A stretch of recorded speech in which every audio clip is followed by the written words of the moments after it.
I want to talk about Canada again. Please forgive me, let me just try and find my bloody buttonhole. Because some people have been talking about my hairy chest. I just won't do, no. Well, you see, while those might be getting excited, others are downplaying Canada. And some of these people, quite frankly,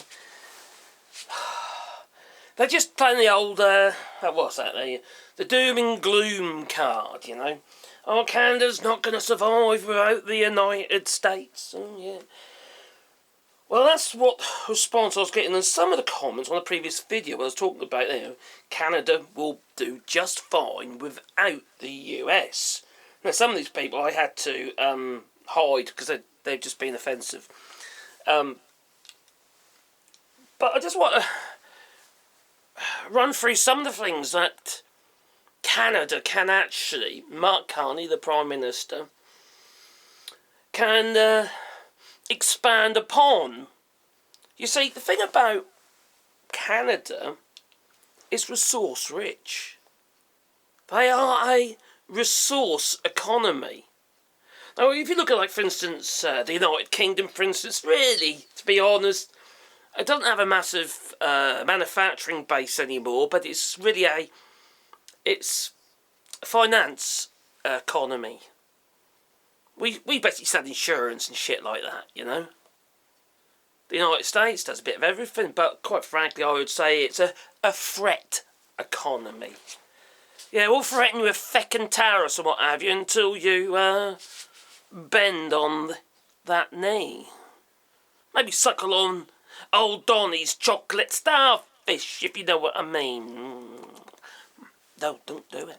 You see, nobody should be suckling anything because there is no trade deal to have with the United States. He's not true to his word. I've said it before and I'll say it again. He is not true to his word. He's not honest. He'll go back on any deal, like he has done already. But let's have a look at my list. Okay? I made a list. I was going through my list of all the things, resources and that, for which Canada is rich in. Now, put aside, for instance, tourism, which is effectively an export. Canada is, it's a tourist hotspot. It's a beautiful place to visit. I've never been and I'd love to go, but I can't afford the feckin' flights, I'll be honest with you. But you see, that's not just that, is it? Tourism, we know about petroleum and what have you. They're supplying a lot to the United States. They need to be doing a bit more refining. I believe that they are or have already built some more refineries so they can refine the petroleum. And they also have a financial services base as well, you know, and for which they can export that, which they already do. But it's more of a domestic business. Yeah, in the day you want insurance and stuff, don't you, for your cars and what have you, and your houses and God knows what else, especially with these forest fires. Crikey, I bet your insurance is expensive. But you see, when I'm going through this list, and I'll just find one after the other, I was thinking to myself, oh my giddy aunt. You see, you might think, it's just their culture then, yeah? And maybe bears. No, Christ almighty. If you say that lot, that's my list. And I'm going to read it to you. Oh, shall I start? I think I should. You see, these things I'm about to share with you, this stuff I'm about to share with you, is already being exported, but it isn't to capacity. You know? Everywhere has cried out for this stuff. We all want it, because we've all got shortages, and we've always been, how to put it, grappled by the old jeepers that we are, by rogue nations, whether it be the United States, whether it be China, you name it. They try and control us by, restricting the delivery of rare earth minerals, for instance. Now, I'll get into that in a minute about mining and what have you, but let's start with timber. As a woodman, myself, as someone who likes to make stuff out of wood, alright, Canada is one of the world's largest exporters of lumber. Softwood lumber, it really is. A lot of it goes to the United States currently, but also goes to Europe, also goes to China and, Asia and places like that. But the fact of the matter is, we actually, even though we live in France, we need more. They export a lot from Europe, and it creates a domestic shortage here. So, that could be increased, obviously. Now, just on softwood lumber is about 20% of the forest products exports, just on lumber itself. But then you got things like your laminated products, you got your plywoods, your particle boards, etc., concrete board, you name it, all these veneered materials for which Canada already produces and exports. They also import a hell of a lot as well, which I've never understood. It doesn't import what we make. That makes a lot of sense, doesn't it? No. So, wood pulp. Yeah, wood pulp. Dust. Effectively, dust. So, obviously, when you fell a tree and you're going to rip off all the old branches and stuff that you might get left with a trunk, but you also get left with loads of stuff, we can't really do a lot with it, but it ends up as wood pulp. So that, currently, wood pulp sales used to be for exports would go primarily into, like, for instance, newsprint.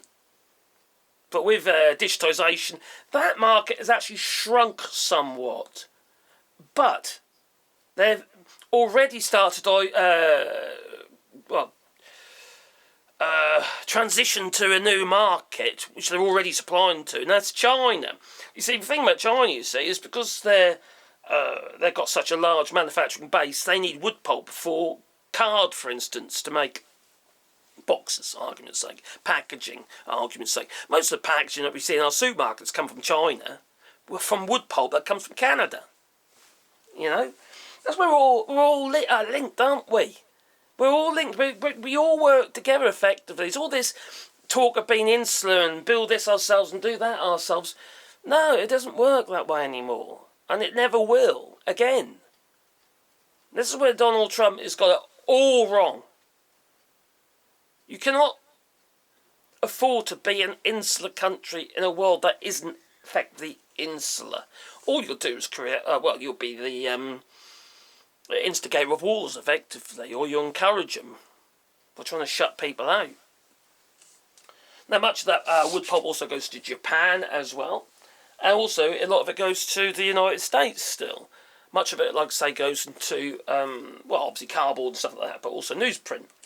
So, your timber exports are already huge, but they're not up to capacity. Now, for me, I don't like to see trees cut down, I'll be honest with you. But saying that, if you're going to plant a few more, which you do in Canada, don't you? You do replant, which is good. I haven't got massive problem. I just worry about all the little habitats and stuff. Because we're doing the rewilding here, you see, we're also planting trees. But they're not going to get felled down. Not by us anyway. So, it's for the little animals now, you see. So, anyway, if you want to know more about that, there's a link down below. And you can have a tree if you want, or trees. Now, if we're going to... Don't forget people I like about my year. Mining. Right, now mining, I didn't, half this stuff on there I didn't even know existed. I really didn't know. What the fuck is that? I go. But anyway, I was going through it, and this is just a small list of stuff. There's a darn sight more that Canada already and can broaden their exports. Now, this is all money. Just think about this as all money, right? It's mine, obviously potash. Potash is a big one. They export. They are one of the world's. I think they are the world's largest exporter. They export around 90% of the world's potash that's used in fertilizer. If they didn't export this stuff, we wouldn't have the fertilizers we need to put on our fields to grow our food. So they all grow at sort of relatively at the same rate, instead of like, that piece of field over there is all like little tiny plants, and the tiny peppers or whatever, and that one over there is doing really well. It's just you manage to have more balanced nutrition right across your field when you're farming. So then you got obviously your potash, and then we get into the metals. You got your aluminium, you got your copper, you obviously got your steel, iron ore, and all that sort of stuff. They're the obvious ones. But then you got your gemstones. You got right across board. Diamonds are a big one. Canada exports a lot of diamonds. A hell of a lot of diamonds. You know, and going back to the potash, I just supposed to put another little note on here. You export, according to my research, you export over 25 million tonnes of potash every year. 25 million tonnes of potash. Potash is not heavy. You know? That's a lot of potash. So anyway, going back to these minerals, you've got things, obviously, you got your fluorspar, you got crikey, indium, cobalt, niobium, palladium. Isn't that what Iron Man used to make his little, power station in his chest? Platinum, tellurium, titanium concentrate, uranium, coal, it just goes on, zinc, graphite, nickel. You also export other mines, materials such as aggregates, stone, obviously what you do, domestic tourism is basically an export as well. It goes on and on and on. I'm not going to say all of them because my tongue will get tied. My point being is, as a resource economy, yes, you've got all the other stuff as well, but mainly as a resource economy, there's no reason that Canada can't ride this out. You're going to have a bit of a dip. So obviously, the US exports to the US are obviously very important while you're doing a transition. But if you wanted to completely cut off the United States, I think you could. Fucking hell, you've got all this shit and we all want it. The only reason they own to these other places is because the United States was closer and, they're asking for it all. So it seemed to make sense. Closest trading partners. Just like the United Kingdom cutting itself off from Europe, which is a stupid thing to do because of Brexit. Effectively that's what's happening with the United States. But they cut themselves off from the Canadian market, made it much more difficult and more expensive to trade. And not just that, it's just that you don't know what the score is. You don't know what is happening. What's he going to do next week? What's going to be his next distraction, his dead cat he's going to throw into the ring to hide the fact that he's a paedophile? And besides, with everything that's going on in the United States, your citizens in Canada are being arrested, detained, and held. These are almost like acts of war. His policies, and Stephen Miller, well, they are abusing your citizens. Canadian people have died in custody. I would like to hear more about this, to be fair, and I would like to hear more from, I like Mark Carney, don't get me wrong, you probably know that from other videos, but I would like Mark Carney to shout from the feckin' rooftops about this, because this is not acceptable on any level. Because the most ridiculous reasons for detaining these people are being used, and they're not even reasons. It's almost like, we're going to detain you, then we'll go think of a reason afterwards, to accuse you with. You're guilty, and then you'd hope you're going to be proven innocent, but no, you should be innocent and proven guilty, shouldn't you? And that's usually what happens. So, my feeling is, personally, I'd like to see Canada rip off that sticky plaster in one foul swoop and say, I know it's not going to happen, but say, sorry, we're not trading with you. We're going to trade with them over there. We're going to trade with them over there. We're going to trade with them over there.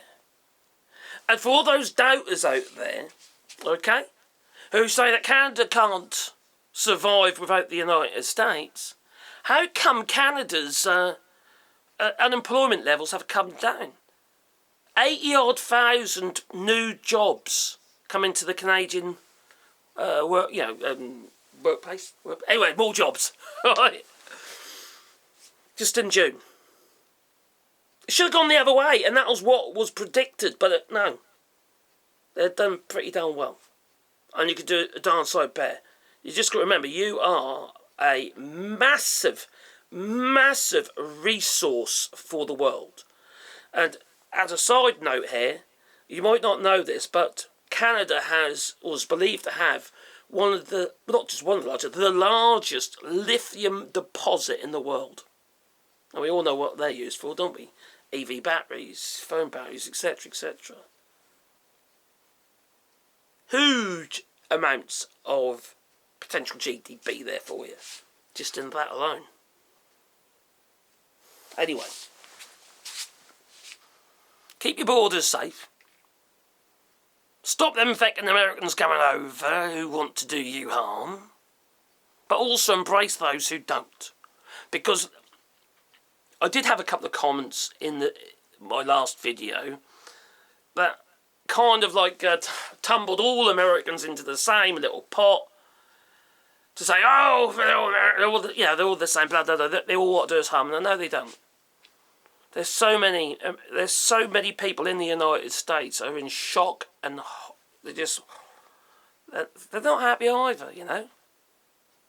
I've even heard reports of people working for ICE not happy. Well, sod them lot, they should be there in the first place. But, you know, just remember, it isn't everybody. 32% of the voting public voted for Donald Trump, and his approval rating is just literally just plummeting at the moment, even on immigration. So, with all that in mind, you know, just treat people on an individual basis. You see? Let's not judge them on whether they're American, okay, or, I don't know, race, creed, etc., you know, colour of your skin and all that. Let's judge people on who they are, not what they are. That's my feeling anyway. What do you reckon? Please leave it in the comments down below, and if you want to support the channel, you can do it on Patreon or buy us coffee, and the links are down below. But please share my videos, because they're not doing too well at the moment. Well, they never do, to be fair. But, you know, that would be very much appreciated, that it would. So, anyway, that was probably a bit of a long video, that was one. But, you know, elbows up! Toodaloo!